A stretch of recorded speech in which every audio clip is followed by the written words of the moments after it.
15 septembre 2020, mardi à Conakry. Bonsoir à tous, bienvenue si c'est maintenant vous nous rejoignez dans Ursa sur Soleil FM Guinée. Le nombre total des électeurs devant aller au scrutin de 18 octobre prochain est désormais connu. La CENI fait état de 5 410 089 électeurs.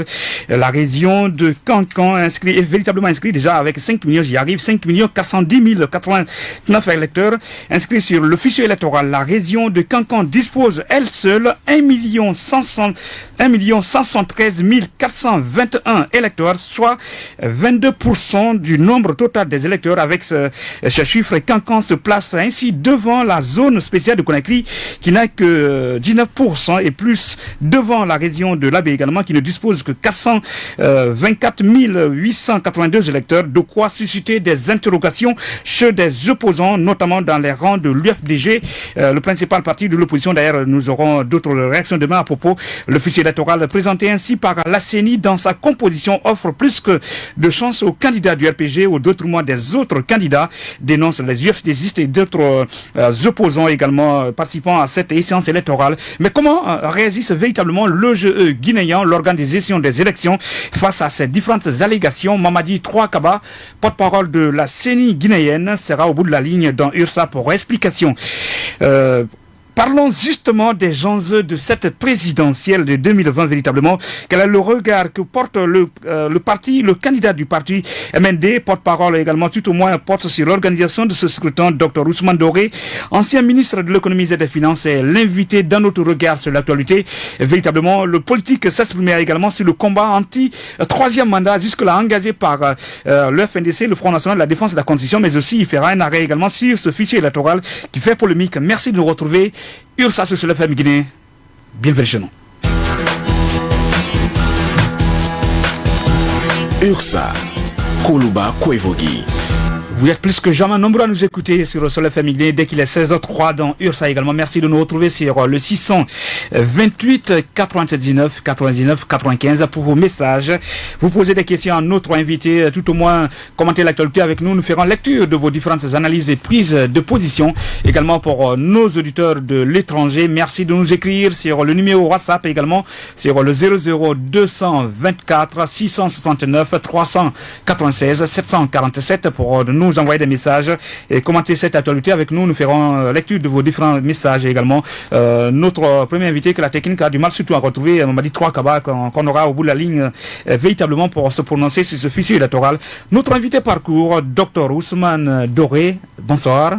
Oui, bonsoir. Bienvenue dans Ursa, carrément. Nous vous recevons pour parler donc des enjeux de la présidentielle.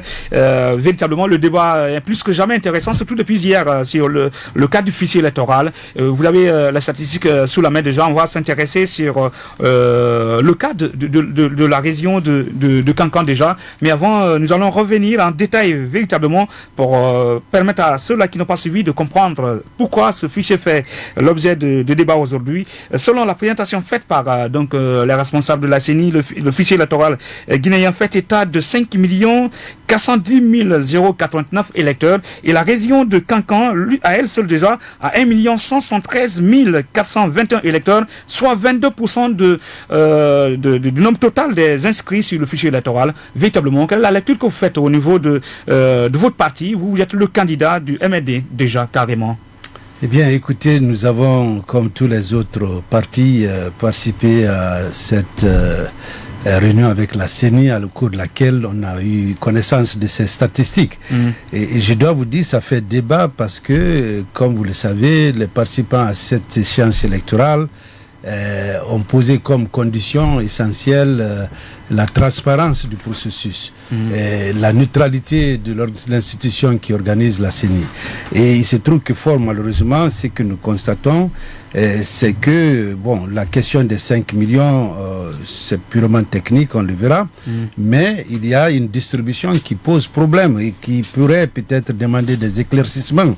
Nous n'étions pas à cette réunion, mais notre représentant a cru savoir que dans certains cas, la CENI avait du mal à expliquer comment une préfecture comme Mandiana pourrait avoir beaucoup plus d'électeurs que des villes comme Bokeh, Kindia et l'abbé. Ouais, pour ceux qui n'ont pas suivi, on parle, selon les informations disponibles, on dit que le nombre d'électeurs est passé de 84 000 jusqu'à 203 000 déjà pour la préfecture de Madiana dans l'espace de 10 ans, ce qui est véritablement considérable. Hein. Absolument. Nous notons plusieurs, quand même, nous expliquons quand même que le processus en lui seul peut avoir suivi ce que vous appelez les règles. Mais en réalité, lorsqu'on regarde même la démographie, la carte démographique du pays, il est difficile de comprendre que toute la moyenne Guinée ne représente que 12%, n'est-ce pas? En mettant cela en face avec la démographie de cette région, il y a problème. Toute la moyenne Guinée, 12% seulement. Voilà, exactement. C'est Mamon et l'Abbé qui constituent l'essentiel des deux régions administratives et qui composent cette région. Alors, des questions sur Kankan, bien entendu, je regarde le détail, c'est que vous avez Sigiri qui représente le vivier électoral et même beaucoup plus que une grande commune de Conakry qui est Ratoma. C'est-à-dire voilà. Comment vous jugez cela bon, écoutez, je ne veux pas faire clairement, puisque comme je l'ai dit, c'est des opérations techniques, ça procéder à des recensements, des enrôlements pendant lesquels il pourrait y avoir eu quelques anomalies, mais c'est à la CENI de répondre à tout ceci. Nous savons quand même que suivant les explications apportées, on nous dit par exemple, il semblerait pendant cette entrevue qu'il y a eu seulement 3 morts qui ont été enregistrés dans la zone de Kanka entre 2017 et 2020. 4 morts. Alors voilà, c'est-à-dire que le cas de la révision, 4 personnes mortes et puis extirpées du voilà, fichier. Exactement, par rapport à une soixantaine ou des centaines dans d'autres cas. Bien. Alors, je vous dis clairement, nous avons pris connaissance de ces statistiques.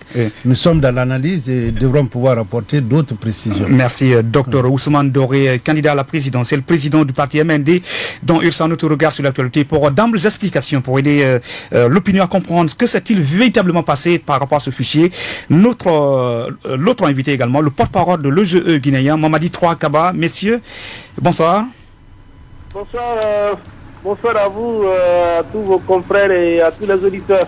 Alors, bienvenue dans URSA sur l'FM Guinée. On s'intéresse à vous par rapport à ce fichier électoral présenté il y a juste 24 heures par la CENI, votre institution. Mais le fichier fait véritablement polémique. Le chiffre en lui-même, c'est-à-dire l'homme d'inscrit, ne fait pas débat quand vous dites 5 410 089 électeurs. Mais les statistiques pour la région de Kankan fait véritablement polémique. Vous dites qu'il y a 1 113 421 électeurs, soit 22% du nombre total des électeurs inscrits sur le fichier. Kankan est donc placé devant toute la région de la Guinée, placé devant même la zone spéciale de Conakry. Qu'est-ce qu'il explique selon vous? Merci pour cet appel et surtout parce qu'il permettra d'éclaircir un certain nombre de points. Je voudrais donc dire que, comme vous l'avez souligné, le fichier, le corps électoral s'élève à 5 410 089 électeurs. Et vous comprendrez donc que parler de la répartition par région ou même par préfecture et trouver des raisons qui expliquent cette répartition, cela peut... peut varier selon les opinions. Il faut vraiment comprendre ça. Et nous, CENI, on ne peut pas forcément apporter les raisons qui expliquent ça. Et là est une évidence. Mais là, il y a problème. Si la CENI qui a fait le travail ne peut pas expliquer... Sur le territoire national, toute l'étendue du territoire national. Et quand elles arrivent, elles procèdent à l'enrôlement des citoyens trouvés sur place. Ça, c'est une évidence. On ne demande pas que vous êtes de telle région, vous devez retourner dans votre région pour que vous soyez recensé, ce n'est pas le cas. C'est un recensement qui est fait et qui tient compte du nombre d'habitants ou du nombre de citoyens à l'âge de voter sur place. C'est donc cette réalité. Et maintenant, les subjectivités ou les questions d'opinion, on ne peut ne pas pouvoir apporter des explications à ça. Ce qui reste évident, comme je l'ai dit, pour la révision dernière, la révision à titre exceptionnel dernière, il y a eu eh bien, KRL qui ont été déployés sur tout le territoire national. Et donc, les populations, les citoyens, quand ils sont sur place, c'est là où ils sont recensés. Et donc, on fait la récapitulation, la somme de toutes ces inscriptions, ce qui donne les 5 410 000. Et donc, ça, c'est vraiment des subjectivités, encore une fois. Et d'autres évoquent, par exemple, que quand vous prenez les zones telles que Mandiana, Sigiri et autres, ce sont les zones aurifères. Ce sont les zones attractives. Les populations se déplacent, elles viennent chercher de la richesse, ce qui est une réalité sociologique. Et donc, il faut vraiment qu'on comprenne ces questions et ne pas toujours penser que il y a eu tel ou tel aspect favorisant l'inscription dans telle ou telle zone. Ce n'est vraiment pas le cas. Et comme je l'ai dit, les équipes sont déployées sur le terrain et quand elles arrivent, elles procèdent à l'enrôlement des citoyens trouvés sur place. C'est ce qui est objectif.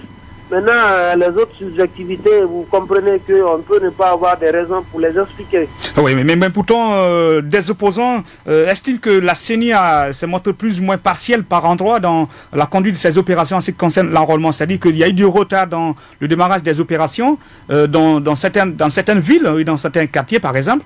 Et ces retards n'ont pas été rattrapés. C'est-à-dire que vous n'avez pas procédé à un rajout de nombre de jours. Du coup, ça a contribué au fait que vous n'avez pas pu enrôler le maximum de lecteurs dans certaines zones, alors qu'en Haute-Guinée, par exemple, les opérations ont été démarrées à temps et n'ont pas connu les mêmes difficultés par endroit.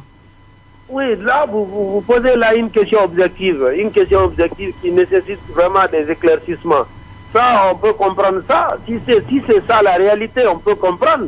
Et voilà, vous apportez maintenant un élément. Maintenant, c'est la preuve de ce que vous dites.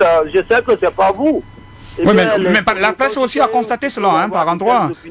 Non, apporte la preuve. Oui, je le dis. Effectivement, que dans telle zone, le démarrage a été de telle zone. Ce sont ces preuves concrètes, justement, qui doivent être apportées pour quitter sur le champ de suspicion et être dans le champ objectif. Non, ce que je suis en train de dire. Qui doivent être apportées. Ce que je suis en train de dire. Ce que je dis, et ça, jusqu'à preuve contraire, les opérations de révision, surtout la dernière révision a commencé sur l'étendue du territoire national le lundi 20 juillet et elles ont pris fin le lundi 3 août.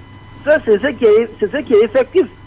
Donc, mais pourtant, on a constaté à Conakry, il y a des quartiers, par exemple, l'opération n'a pas démarré à la date que vous venez d'indiquer. Tout le monde peut le dire. Et maintenant, ce qui est important, c'est de pouvoir apporter la preuve des affirmations. Yeah. Allez, Mamadi Trois Kaba, porte-parole de la CENI dans Irsa, notre regard sur l'actualité. Par rapport justement à cet autre problème qui avait été constaté pendant la législative de mars 2020, on parlait de 2500 ou 2 500 000, c'est pas aidé-nous à comprendre finalement, de lecteurs litigieux. 38 992 électeurs, effectivement, qui n'ont pas pu prendre part au double scrutin dernier, c'est vrai. Et vous comprendrez, ça a été le cas, que la révision à titre exceptionnel passée visait en priorité ces 2 438 992 électeurs. Et c'est pourquoi tout citoyen qui s'est retrouvé dans ce groupe et qui n'est pas passé devant la KRL, eh bien, automatiquement extirpé et enlevé du fichier. Et ce citoyen-là attendra une autre révision pour justement venir s'inscrire à nouveau. Ça, c'était justement pour permettre à ces 2 438 992 de venir vérifier leurs données, leur inscription, et que ce soit des inscriptions régulières. Parce que je vous fais remarquer que l'audit du fichier électoral de 2018 avait recommandé que l'ensemble des citoyens dans le fichier, l'ensemble des électeurs passent devant les KRL et que cela soit la condition de leur maintien dans le fichier. Alors, les 2 438 992 sont exactement les citoyens, les électeurs qui n'ont pas respecté cette recommandation. Et c'est pourquoi ils ont été mis de côté lors du double scrutin dernier. Alors la dernière opération de révision, ils ont été invités à venir devant les KRL. Mais si vous étiez dans ce groupe et que vous n'êtes pas passé, naturellement, et vous comprenez que vous, comme cela a été dit, vous avez donc été enlevé du fichier et que vous avez le droit de venir encore vous faire enrôler à nouveau lors de la prochaine révision du fichier électoral. Oui, mais pourtant, l'expulsion également des personnes qui ne sont pas fait enrôler, qui faisaient partie de ce fichier litigieux, pose également problème au niveau de la Haute-Guinée, selon des observations faites par des opposants. Vous avez écouté également le témoignage de notre invité parcours, Dr Ousmane Bouré, qui estime qu'on lui a rapporté que le travail fait par la CENI, ou la CENI même aurait confié aux représentants des partis politiques qui ont pris part à cette session d'hier, que vous auriez extrait seulement que 3 personnes déclarées mortes au cours de cette opération pour toute la région de Kankan. Je pense que vous n'allez pas... vous comprenez ça. Il m'est difficile de réagir sur les affirmations. Ça, j'ai du respect pour les leaders politiques. La CENI a du respect pour les leaders politiques. Donc, on ne peut pas aller sur les affirmations, sur l'analyse des affirmations. C'est les preuves qu'il faut apporter. Oui, mais ils disent plutôt que c'est la CENI. Ils disent plutôt que c'est la CENI qui leur a dit cela. Voilà. L'article 31 du Code électoral révisé. Qu'est-ce que dit là cet article?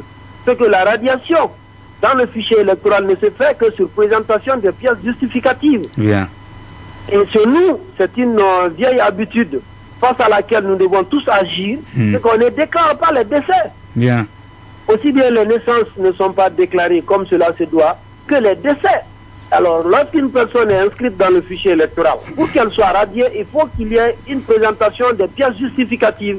Alors, un décès, par exemple, un citoyen ou une citoyenne qui est décédée, eh bien, ses parents sont dans le devoir de venir déclarer leur décès pour que ce citoyen soit extirpé du fichier. Généralement, c'est là le bas blesse. Bien. Et donc, ça pose énormément de problèmes. Et c'est là où vous, médias, nous, OGE, eh bien, les partis politiques, l'État, les institutions, je veux dire, les citoyens eux-mêmes, qu'elles se fassent violence pour respecter ces dispositions-là, pour déclarer les décès, et ce qui peut permettre justement d'éviter ces suspicions. Allez, Mamadi 3 Kaba. On va vous écouter sur d'autres aspects de ce sujet, justement. Du fichier, parce que notre fichier est permanent, il faut dire.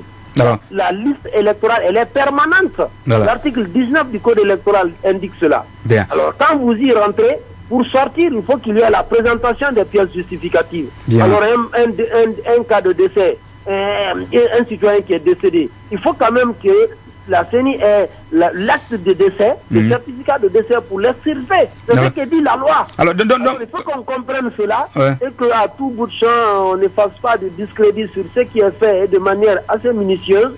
Eh bien, ça fait que on ne peut pas commenter toutes les affirmations. Ce que nous souhaitons, que quand il y a une situation, que la preuve soit apportée, et cela permettra d'améliorer. Merci, on va vous écouter. Vous allez surtout nous permettre de vous poser d'autres questions technique, et cela pour le bien de la République. Bien, Mamadi 3 Kaba, porte-parole de la CENI dans URSA. Alors justement, le nombre d'électeurs pour la préfecture de Mandiana a connu véritablement une hausse considérable de 84 000. En 2010, on est arrivé à 203 000. Alors que pour la zone spéciale, plutôt la commune de Ratouma par exemple, qui est la deuxième grande commune de Conakry, véritablement peuplée, n'a pas connu ces éléments. Pour vous... C'est ce que je vous disais à l'entame. Est-ce que c'est nous qui demandons à la population de quitter ici et d'aller là? Non, c'est pas la CENI qui fait ça. Alors, donc vous estimez qu'il y a eu beaucoup plus de personnes déplacées pour Mandiana que pour la zone spéciale de Conakry, notamment la commune de Ratouma? Il faut vraiment que l'on sache qu'est-ce que la CENI fait. C'est pas la CENI qui, naturellement, la CENI ne fait pas le recensement général des populations. La CENI fait un recensement des électeurs, les citoyens qui sont là de voter. Non, Mamadi. Il faut vraiment que cela aussi soit bien cerné. Mamadi. Une équipe arrive, c'est qu'on doit pouvoir apporter la preuve que dans telle zone, on a refusé d'enrôler les citoyens. Ça, c'est une preuve, par exemple... La preuve, par exemple, que nous disposons... La preuve, par exemple, que nous disposons, par exemple... Là, non. Naturellement, ça, Monsieur le commissaire, Monsieur le commissaire. Monsieur le commissaire, les preuves que nous disposons, par exemple, si nous parlons du cas spécifique de Ratouma, pendant l'opération que vous aviez organisée, c'est vrai qu'en ce moment vous n'étiez pas... C'est ça, donc vous parlez en votre nom. Non, cette fois-ci je parle, si vous voulez, je parle à mon nom parce que ce sont des constats que nous avons effectués pendant les législatives, je veux dire quelques semaines avant les législatives, l'opération de recensement effectuée à Ratouma, notamment à Koza par exemple, il y a eu de nombreux mêmes retards accusés et des retards qui n'ont pas été rattrapés par la CENI. Le retard de combien de jours, vous dites? Ben, au moins 5 jours là. Non, ce que vous dites même n'est pas possible dans la commune de Ratroma. Non, je parle bien d'un quartier précis, COSA, ou même le représentant le chargé de la supervision peut attester cela. Hein, des documents qui manquaient même, tout le monde a constaté ça, Conakry. Je parle au nom d'une institution. Oui. Et je sais que vous aussi, vous œuvrez pour une meilleure compréhension de vos auditeurs. Ouais. Mais quand vous dites la commune de Ratoma, vous parlez... Non, je parle de la commune de Ratoma, un cas précis, le quartier COSA. C'est aussi précis que cela, n'est-ce pas? Non, je donne beaucoup plus de précision. Je parle de la commune de Ratoma, notamment dans la commune de Ratoma, un quartier COSA où l'on a constaté par exemple du retard et que même le superviseur de la CENI était témoin et qu'il y a eu beaucoup de documents même qui n'étaient pas là. Est-ce que vous connaissez le nombre d'équipes qui a été déployées en tout état de cause? Bien. Ce que je dis, c'est que les équipes ont été déployées sur toute l'étendue du territoire national. La question que vous posez, c'est question. Allô?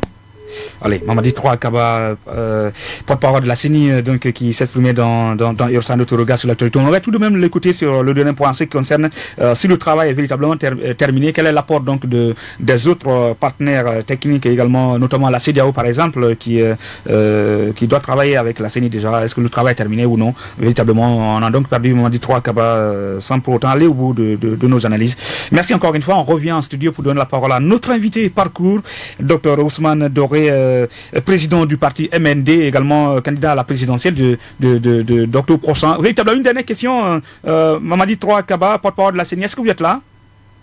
Oui, je suis là, oui. Je veux dire, finalement... C'est moi qui vous rappelle, oui. Oui, c'est aussi important. Merci pour cet apport.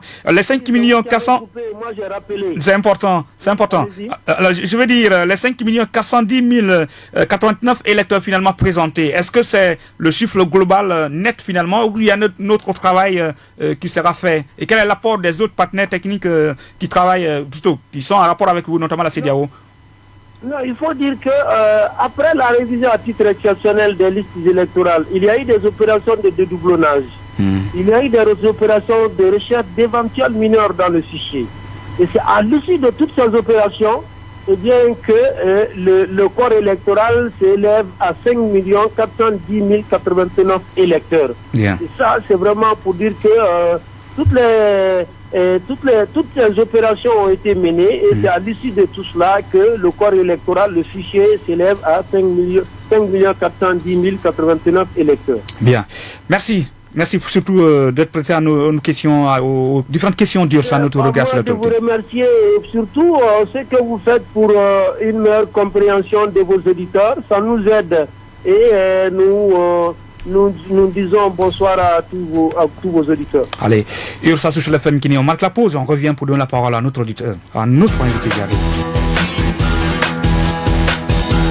Ursa, Koluba Kwevogi. Beaucoup de messages déjà, vous continuez à nous écrire sur le 628 99 99 95. Notre invité parcours Dr Ousmane Doré, président du parti MND, ancien ministre de l'économie et des finances et également candidat à la présidentielle du 18 octobre 2020.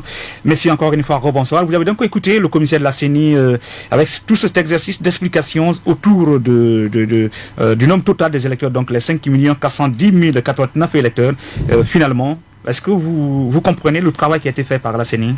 Écoutez, moi je crois d'abord c'est une question de compréhension sur ce qu'il convient d'appeler une élection qui est attendue de tout le peuple. Là, il est important qu'il y ait la confiance de tous ceux qui participent à ce processus. Donc ce n'est pas le rôle de la CENI de se mettre à la défensive.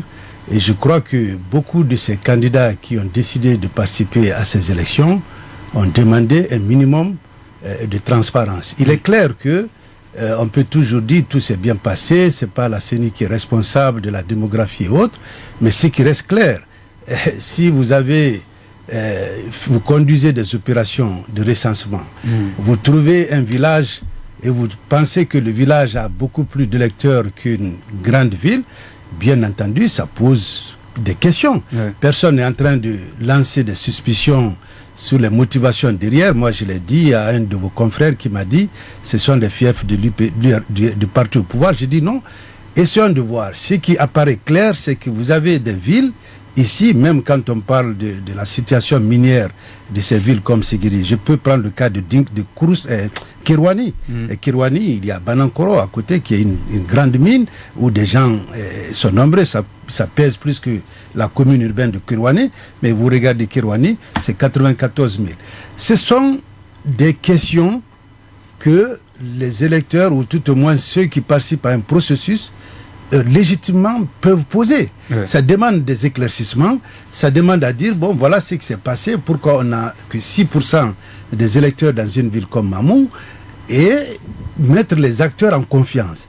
C'est pourquoi nous disons, une élection, ça requiert d'abord un consensus autour du processus. C'est extrêmement important. Vous me dites à l'entame que vous avez des partis qui déjà contestent cette liste électorale. Alors, dans tous les cas, si on veut aller à des élections transparentes, libres et crédibles, il faudrait bien que l'organe chargé de l'organisation de ces élections puisse faire preuve de compréhension, de bonne foi et pouvoir même adresser ces questions. Les gens ne sont pas dans ça pour essayer de jeter des doutes sur Paul ou Pierre, mais c'est de dire nous allons vers des élections que nous croyons devraient être crédibles.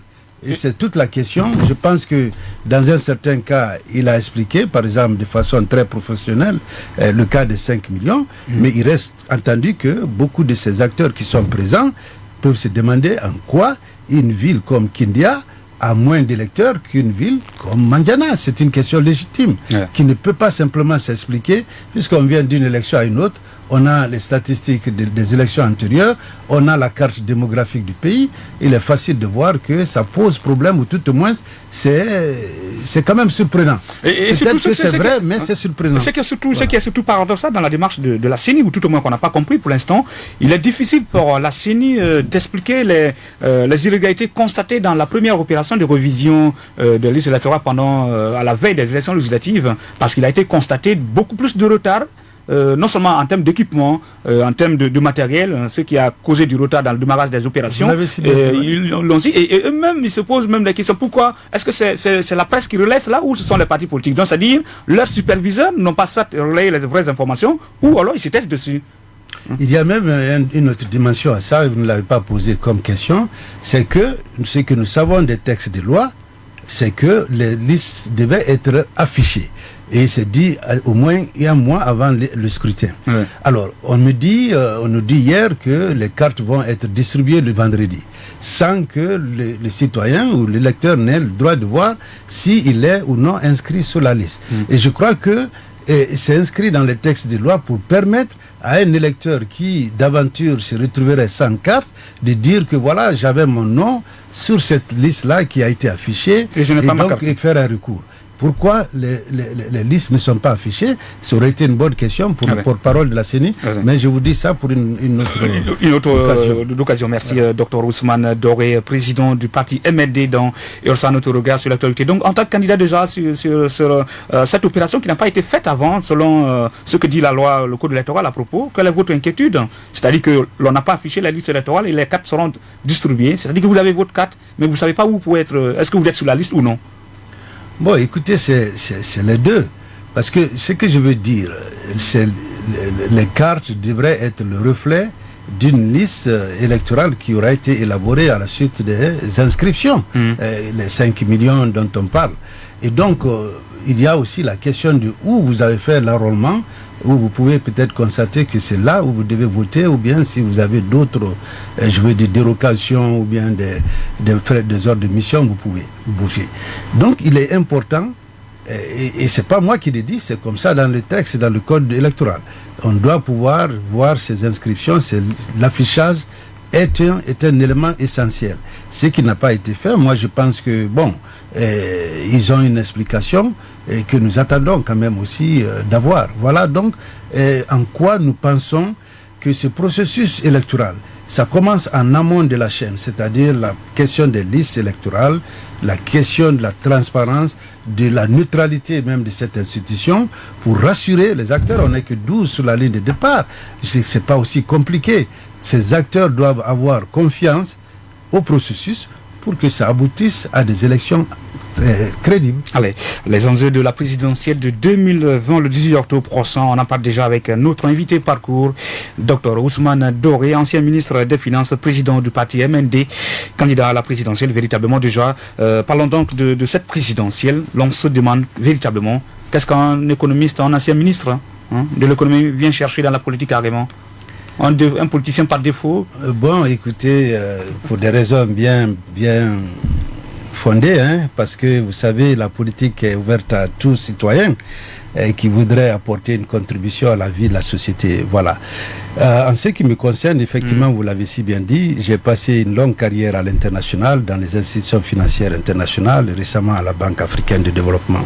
Alors, mon constat sur l'évolution socio-économique de notre pays a été un constat amer, qui m'a fait dire que, en réalité, ce pays n'est pas, je veux dire, ce n'est pas une fatalité que d'avoir une situation que nous vivons après 60 ans de souveraineté et avec tout le potentiel de développement que nous avons. Et donc, j'ai dû, en tant qu'agent de développement, à partir de mon expérience internationale, constater que la pauvreté et je veux dire le chômage, la corruption, tous ces fléaux se retrouvent dans notre société. Qu'est-ce qu'il faut? Et ça m'a invité à réfléchir sur la nécessité de venir apporter ma contribution. Et ce qui est venu s'ajouter à ça, très malheureusement, c'est le fait que le pays, en l'observant de l'extérieur bien entendu, on a constaté un blocage dans ce pays. Un blocage lié à quoi? Je veux dire au manque de dialogue politique essentiellement entre les acteurs politiques, voilà, et qui a conduit à ce que nous avons assisté pendant de longues années ici, des manifestations à outrance qui se sont soldées parfois par des morts d'hommes, et dans un contexte où la pauvreté, elle continue à gagner le terrain. Alors pour nous, même en tant qu'économistes, il est bien évident qu'à la base de tous ces problèmes, il y a le fait que le développement n'existe pas dans ce pays. On est à la traîne encore. Les indices de développement humain des Nations Unies le prouvent. Nous savons la pauvreté, on sait l'indicateur qui mesure ça. Nous savons que les inégalités, même en période où il y a eu quelques croissances, les inégalités sont creusées. Donc c'est un phénomène qu'il fallait essentiellement adressé. Vous pensez que pour redresser cette courbe, il faut forcément faire la politique, ou tout au moins il faut être forcément président? Vous étiez là carrément en 2008. Voilà, exactement, c'est une bonne question qui revient. Je vais vous dire, quand je suis arrivé ici comme ministre, j'étais venu en tant que technocrate. En quelque sorte, la situation dans un pays fait que vous, en tant qu'expert, vous apportez votre contribution, vous fixez les problèmes. Et c'est ce que nous avons fait, le gouvernement de consensus, en 2007 et 2008. Il est clair que, bien qu'on a laissé un bilan positif, vous pouvez demander les femmes au marché ou ceux qui ont eu le panier de la ménagère allégé ici, le cadre macroéconomique qu'on a assaini, c'est des résultats positifs qui restent dans l'esprit des Guinéens. Mais cependant, les problèmes de la Guinée n'ont pas véritablement changé. Pourquoi? Parce qu'il y avait des phénomènes adaptatifs qu'un technicien ne peut pas adresser. Il faut pour cela de la politique. Ça suppose que les Guinéens, dans leur majorité, comprennent que le changement dont il est question pour que le pays retrouve le chemin de l'émergence économique implique un changement de mentalité, implique un leadership, implique, si vous voulez, même le cadre institutionnel qui doit être stable. C'est pourquoi nous avons peur aujourd'hui de cette démocratie qui va à reculons. Donc tous ces phénomènes-là ont fait que vous pouvez avoir le meilleur programme, mais qui ne pourrait pas aboutir. C'est ce qui s'est passé entre 2008 et maintenant. Nous nous retrouvons encore en train de chercher le chemin de la prospérité. Alors, on va bien vous écouter sur une déclaration. Le Premier ministre actuel, Kassory, quand il arrivait, il avait bien dit qu'en 2 ans, la Guinée allait rivaliser la Côte d'Ivoire, tout au moins dépasser la Côte d'Ivoire économiquement. Il est arrivé, ça fait plus de 2 ans carrément. Économiste, expert en la matière, véritablement, vous avez observé l'économie guinéenne de loin et vous êtes revenu au pays. Véritablement, la Guinée a-t-elle dépassé ou tout au moins rivalise la Côte d'Ivoire? Quel est le mal de donner que l'économie guinéenne aujourd'hui? Écoutez, je suis non seulement économiste, mais j'étais en Côte d'Ivoire à la direction générale de la Banque africaine pendant ces 3 dernières années. C'est pas comparer même le rythme de l'évolution de l'économie à celui de la Côte d'Ivoire, c'est vraiment illusoire. De toutes les façons, ce n'est pas des économies qui ont les mêmes fondamentaux, mais si vous voulez que je parle de l'économie guinéenne, ce que je vous dis, c'est une économie très fragile, non pas du tout résiliente, une économie qui est la crise de Covid-19 vous le prouve. Une crise comme ça a simplement fait gripper cette économie. Carrément. Parce que, essentiellement, nous dépendons de l'extérieur, de l'exportation des commodités comme la bauxite. Il n'y a pas une production, une diversification de cette économie qui lui permettant de faire face à des chocs exogènes d'une certaine ampleur.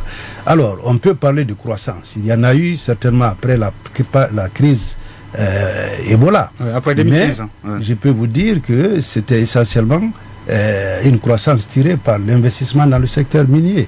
Et par conséquent, vous êtes dans une situation où vous retrouvez une croissance de l'ordre de 5 à 6%, mais qui coexiste avec un chômage qui grandit.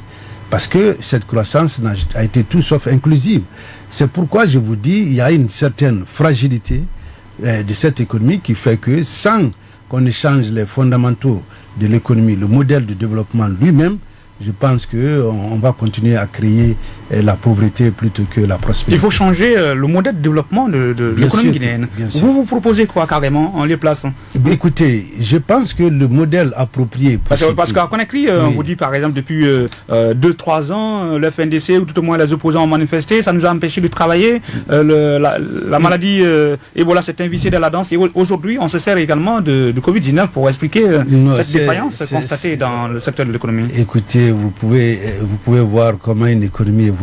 Ce n'est pas justement les contestations, ça fait partie de la vie. De toutes les façons, nous ne sommes pas dans une économie de type soviétique où tout est calé à un niveau, les gens n'ont aucun mot à dire. Dans une démocratie, il y aura ça. Donc c'est pas ce qui explique le chemin de la croissance de notre pays ou potentiel de notre pays. Ce que je peux vous dire, c'est que effectivement, ici, le modèle qu'il faut, c'est un modèle de développement qui soit socio-libéral. C'est là l'option même du MND. Socio-libéral. Socio-libéral. Parce que, vous savez, le libéralisme, moi j'ai fait mes études de post-universitaire dans les économies, dans les universités reconnues comme ultra-libérales, mais je ne prône pas l'ultra-libéralisme. Je prône un libéralisme économique qui donne au secteur privé tout le poids qu'il faut pour tirer l'économie de ce pays. C'est le secteur privé qui crée la croissance. Ici, voilà, on me fait croire que l'État est présent et c'est une économie de type très centralisée, hein, il faut le dire, parce que les emplois, l'administration... On a créé la caisse unique, hein, voilà, l'unité des caisses pour éviter la fraude ou le détournement. Bon, écoutez, restons un peu focalisés parce que ça c'est le domaine des finances publiques, on peut en parler, mais ce que je veux dire dans le cadre de l'économie, c'est que essentiellement, il faut libérer l'initiative privée dans ce pays. Vous savez, on peut tout dire qu'il y a eu ceci, cela, ou même le bilan qu'on présente ici des hôtels et autres. Tout ça, c'est l'investissement privé, ça n'a rien à voir avec l'État. Et voilà, vous arrivez les exploitations minières, ce n'est forcément pas l'État, c'est des compagnies qui sont là. Moi, je pense que ce qui a manqué et qui fait qu'on vit aujourd'hui avec un chômage des jeunes incroyable. La Guinée reste le premier pays exportateur de jeunes à l'immigration, c'est parce qu'on n'a pas permis aux Guinéens de faire ressortir le héros césarien qui sommeille en nous. Parce que pour cela, il faut un leadership, il faut créer les conditions de développement du secteur privé, le doing business d'un pays et s'améliore lorsqu'on combat la pauvreté. Comment on peut investir dans un contexte de pauvreté? Il y a l'impunité qui bat son plein ici, les infrastructures physiques n'existent pratiquement pas, c'est la croix et la bannière de partir même d'ici à Kindia. Vous avez les problèmes d'électricité. Tous ces problèmes font que aujourd'hui les conditions ne sont pas propices pour l'investissement privés d'éclore et redynamiser notre économie. Allez, docteur Ousmane Doré, président du MND dans URSA, notre regard sur l'actualité, ancien ministre de l'économie et des finances dans URSA carrément. Bientôt, dans moins d'une minute, nous allons marquer la pause pour lire des nombreux messages de nos auditeurs également sur le 628 99 99 95 et également sur la plateforme sur la FM Guinée également. Vous continuez à nous écrire. Nous allons faire lecture de vos différents messages. Véritablement, aujourd'hui, carrément dans le secteur de l'économie, la Guinée patine, la Guinée la traîne. D'ailleurs, derrière beaucoup de pays de la sous-région, derrière la Côte d'Ivoire, vous l'avez dit, contrairement aux différentes déclarations qui ont été faites par le gouvernement actuel, notamment son premier ministre Kassouri. La CEDEAO sur une région sur laquelle je travaille, nous sommes 8e. 8e en sur termes 16 de pays. PIB sur les 15 pays. Les 15 pays finalement. Voilà, donc ça vous donne une idée sur l'ampleur ou la taille de cette économie. Et la Côte d'Ivoire qui vient 3e après le Nigeria et le Ghana, est une économie qui est beaucoup plus grande que la Guinée, peut-être de près de 4 fois le PIB de la Guinée. Allez, carrément, surtout, nous allons marquer la pause véritablement pour lire les messages de nos auditeurs. Mais une dernière question avant qu'on marque la pause, véritablement aujourd'hui, vous avez fait lecture de tous les mots que vit la Guinée dans le secteur de l'économie, dans le secteur du transport par exemple, d'autres secteurs aujourd'hui. Qu'est-ce qu'il faut corriger carrément? Qu'est-ce qui pourrait soutenir votre candidature? Bon, écoutez, j'ai un projet de société, un projet qui comporte un volet de transformation économique. Je crois que là-dessus, vous trouverez le volet infrastructure, les routes, par exemple. Nous avons dans ce projet de remettre à niveau la question des transports aériens. Nous avons des programmes multimodal en fait pour les infrastructures dans cette presqu'île du Kaloum qui aujourd'hui est complètement enclavé. Il faut désengorger et un plan robuste existe pour tout ça. Et bien entendu, il y a le secteur, l'appui que nous faisons au secteur de croissance, comme par exemple le tourisme qui est à l'arrêt dans ce pays, ou bien des secteurs comme l'artisanat. Bien. Docteur Ousmane Doré, candidat à la présidentielle, président du parti MND dans URSA. On marque la pause carrément. On revient pour lire les messages de nos auditeurs. URSA, Koluba Kwevogi. Continuez à nous écrire sur le 628 99 99 95. Proposer des questions à notre invité parcours, Dr Ousmane Doré, candidat à la présidentielle, ancien ministre de l'économie et des finances en 2008, également aujourd'hui président du parti MND également. Des messages. Ibrahima Koroma sur la plateforme de Soleil FM Guinée. Pas vrai, monsieur Mamadi 3 Kaba, les résultats de la CENI ne sont pas clairs, estime-t-il. Il y a d'ailleurs Khalifa Fofana également qui existe, qui estime carrément que tout ce qui a été dit à Mina, c'est-à-dire qu'il constate tout simplement la déclaration du porte-parole de la CENI. On enchaîne avec toujours l'autre réaction d'un autre Ibrahim Koroma qui dit bonsoir messieurs, le fichier de la CENI n'est pas clair, la CENI doit bien regarder dans le fichier qui est doublé véritablement. On enchaîne avec l'autre message également d'Ibrahim Koroma. Pas vrai, monsieur Kaba, en statistique il y a des méthodes pour doubler les résultats, donc la CENI doit bien faire une réflexion sur sa gestion. On enchaîne également avec l'autre Khalifa Fofana. Il estime que la CENI devrait revoir tout simplement les différentes statistiques tout en amenant les différents acteurs à comprendre pourquoi une préfecture comme Madiana peut être peuplée où on a plus de lecteurs que la commune de Ratoma, la deuxième grande commune de Conakry, plus peuplée d'ailleurs que beaucoup de préfectures de la Guinée, véritablement. On enchaîne avec les autres sur le 628 99 99 95. Bonsoir sur la FM, je veux vraiment adhérer, voilà, je crois que c'est ça, voilà, je veux bien adhérer, je lis le message comme je veux bien adhérer au parti de Dr Ousmane Doré, son bilan me convient, mais je ne sais pas comment avoir son parti. Voilà, il donne déjà un numéro véritablement. Là, je crois que on enchaîne. Bonsoir messieurs, c'est Mamadi. Reconnaissance, on dit reconnaissons la non-fiabilité du fichier. Voilà, il estime que le fichier électoral guinéen tel que présenté par la CENI guinéenne n'est pas surtout fiable. On enchaîne avec l'autre message, c'était Yaya Koubia Diallo du RPG Arc-en-Ciel qui réagit. Bonsoir Magadio. Par rapport à la répartition des nombres d'électeurs par la CENI, c'est un acte démocratique par la région, car la région de Kankan est peuplée plus que toutes les autres régions. C'est ça la réalité. Pas tellement d'arguments il estime qu'il n'y a pas tellement d'arguments. Il enchaîne. Ce qui est clair, le président Alpha Condé, on ne peut pas lire ça parce qu'il fait une propagande pour le président Alpha Condé. Voilà. Donc, cher ami, il y a des trans qui seront profilés demain. Si tu veux bien communiquer pour le président Alpha Condé, voilà, la campagne sera lancée, donc tu auras des trans pour cela. On respecte, donc on vous donne la parole pour poser des questions ou tout au moins commenter la réaction de nos invités, nous faire une lecture de vos différentes analyses. Bonsoir, toujours sur le 628 99 99 95. Bonsoir ma radio. Pourquoi la CENI dit qu'ils ne sont pas responsables des anomalies constatées sur le fichier et ils veulent pourtant organiser les élections? C'est si dit depuis la ville Carrefour qui réagit. Voilà, je crois bien qu'on n'a plus le porte-parole, mais c'est les éléments sur lesquels on va bien écouter le président du parti MND. On enchaîne avec l'autre. Bonsoir, monsieur Koivogui. Même si la CENI donne 1 million d'électeurs à Cancan et 1 million à Madiana, rien ne va empêcher le président Alpha Condé de quitter le pouvoir à la fin de son deuxième mandat. Cette fois-ci, c'est comme ça, c'est comme 2015. Donc, on est obligé de constater cette mauvaise organisation de ces élections. Patibari de Kobaya qui réagit. On marque la pause d'abord avec le message pour permettre, monsieur le président, de commenter tout ce que vous venez d'écouter. Bon, écoutez, la plupart de ces commentaires vont dans le même sens. Que la fiabilité du fichier est primordial. C'est une condition sine qua non pour des élections que l'on veut vraiment crédibles.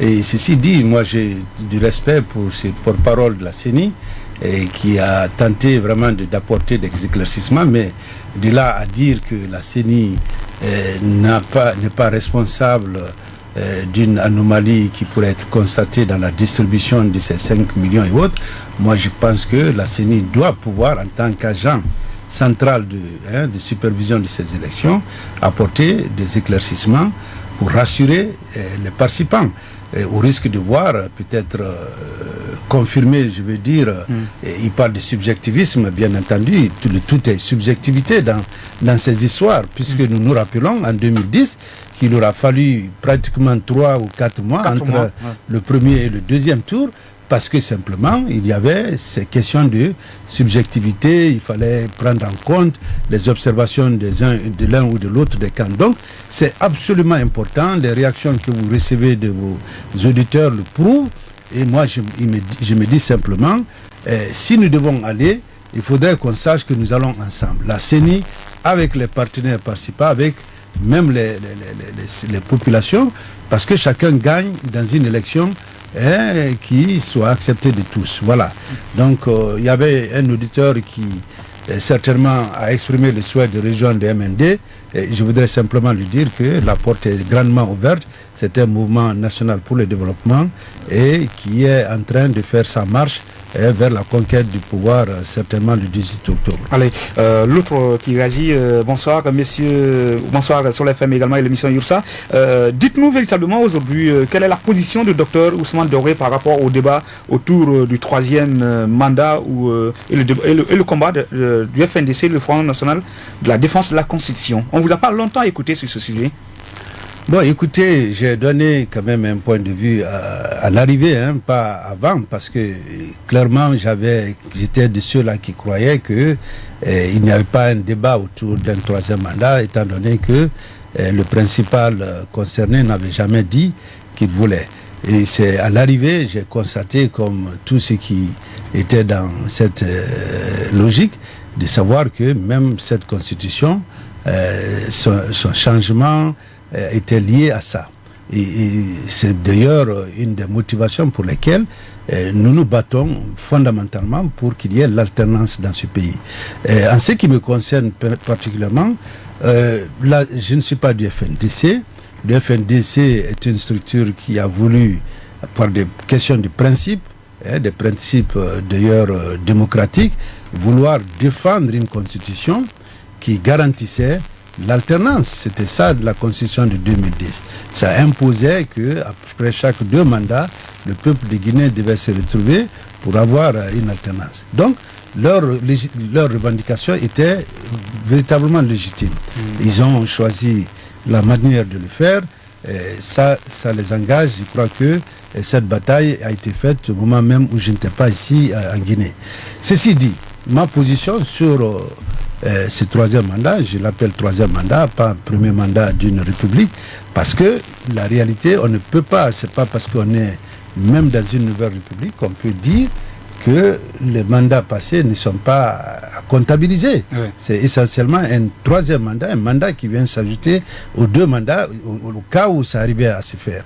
Et donc nous sommes dans ce combat pour arrêter cela et nous pensons que l'alternative, c'est la voie la plus viable et qui sauvera les générations futures de ce pays. Alors sur le 628 99 99 95 pour des messages, l'autre dit ceci, s'il y avait un deuxième tour, Dr Doré, président du MND, soutiendrait quelqu'un? Ben écoutez, vous voyez, c'est un peu ce que j'ai comme problème aujourd'hui et je crois que j'ai besoin d'une communication beaucoup plus, je veux dire, agressive s'il le faut, pour expliquer aux gens que je ne suis pas dans ce combat pour venir appuyer quelqu'un. Ouais. Je suppose que dans le cadre même d'une rationalité, que quelqu'un qui s'engage, on va même jusqu'à supposer que quelqu'un a payé ma caution. Une insulte, qui a payé votre caution? Une insulte à ma personne. Ah bon? Bien sûr que oui. Pourquoi je demanderais à quelqu'un de payer ma caution? Je suis quelqu'un, je pouvais être candidat dans les élections passées, j'ai choisi d'être candidat maintenant. Pourquoi maintenant? Pourquoi c'est maintenant? Mais je vous ai répondu. Vous m'avez posé cette question. Voilà. Je réponds à la question qui consistait à dire, voilà, vous soutenez qui? Qui je vais soutenir? Vous pouvez poser la question, qui vous pensez doit vous soutenir? Parce que si vous parlez de deuxième mandat, vous avez déjà un préjugé. Moi, je vous dis, je suis un candidat au même niveau de départ que les 11 autres. Oui. Donc, je vise ce fauteuil. Et il n'y a rien d'autre en dehors de cela. Ça n'engage que ceux qui pensent que nous sommes dans ce combat pour le soutien de quelqu'un. Ce n'est jamais le cas et ça ne sera jamais le cas pour le candidat Dr Ousmane Doré. Allez, monsieur le président du MND, président également candidat à la présidentielle 2020 déjà, merci de nous retrouver dans URSA également. Merci d'être venu répondre à nos différentes questions, Dr Ousmane Doré carrément. Merci monsieur.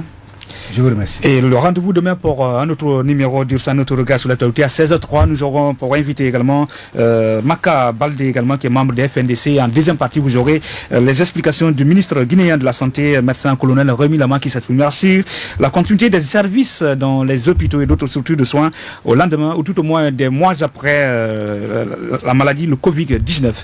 Rediffusion de cette tranche 21h00 comme d'habitude. Au revoir. C'était URSA avec Koulouba Koivogi sur Soleil FM.